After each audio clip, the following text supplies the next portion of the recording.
Hi Facebook, it's Emma Davis here. I am a veterinarian and I'm a veterinary career coach and a veterinary business coach. And I am up to day 3 of 30 days live for a 30-day challenge, Facebook Live challenge. And today I was going to talk to you about that you are the author of your own story. And so what's brought this up is that I caught up with a special friend today, and I caught up with some of her news, and it struck me that this story of hers, which was quite a sad story, was like some other stories that I'd heard of hers as well, and it don't. I mentioned, but I don't think she's ready to hear that actually she can change her story and can actually rewrite her story to be something better. Hi, Lacey. Lacey's just done an amazing job blessing vets and vet nurses in the UK, and I can put your hashtag in and the link to the work you do, Lacey, later on. It's amazing the work that you're doing for our profession. And Lacey knows all about rewriting a story.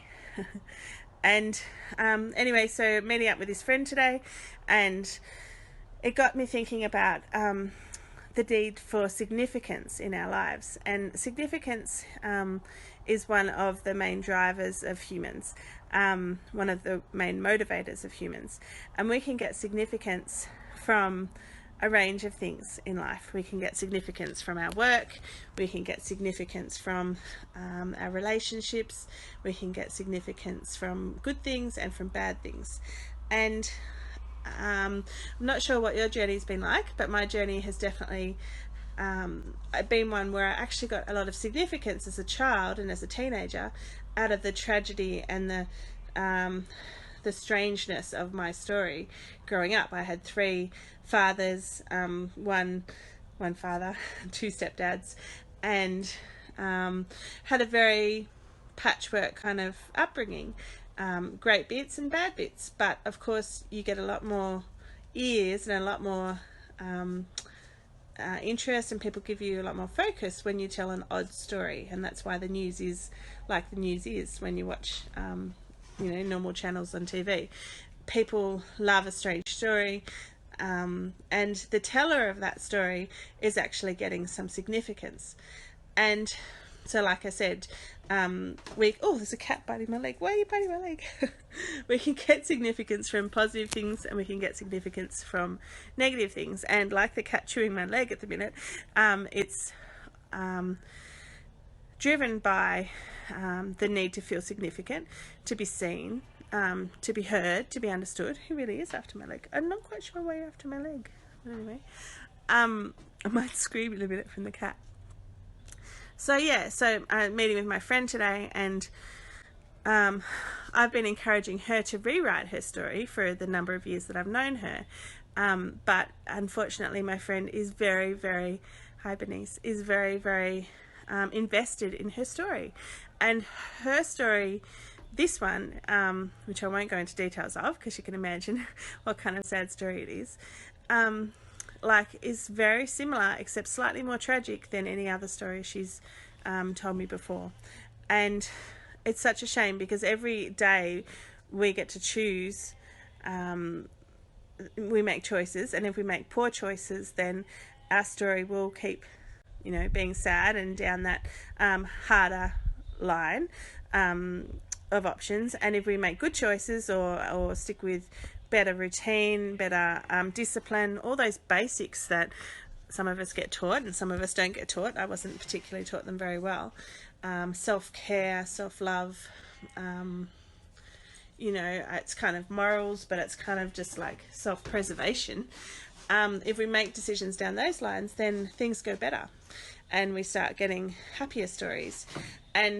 But for someone who hasn't, hi Carolyn, for someone who hasn't experienced a lot of happy stories in their lifetime, if they've been exposed to a lot of tragedy, or my friend is an orphan and was brought up in foster homes, then that's their normal. And the normal for that person is actually to have a sad story or a tragic story. And you wouldn't like to say that they choose more tragedy, but I've got to say that when I was very invested in my strange story when I was a child and a teenager, that I was watching some people do their lives, and some people would just have, you know, positive thing after positive thing happen to them, and other people would be down a different path and be having negative thing after negative thing happen to them. And it's all actually tied into both the stories that you say. So if you know anything about neuro-linguistic programming or NLP, you'll know about the strength of the stories that we tell ourselves and we tell others. And then that brings around emotion, and then we make decisions from that point, and then that can actually lead us to make even, you know, worse decisions, or choose a bad option. So yeah, there's it's just very interesting that yes, you tell the stories of your life, you can rewrite the story of your life, but a lot of people don't rewrite the story of their life because they're comfortable in their pain. It's a big concept, but they're comfortable with the pain that they know. They would rather the pain that they know than the fear of the unknown. And also they can be highly attached to their stories and the negative stories, because in the past it's been their source of significance. People haven't given them much attention apart from when they told these really big sad stories, and then all of a sudden they were the center of attention and they were getting the attention that they craved. But it actually is just like supporting that negativity and that negative focus in their life by, you know, feeding significance in a negative way. So with coaching, what I've learned from my coaches and what I coach people on is finding more healthy forms of significance, and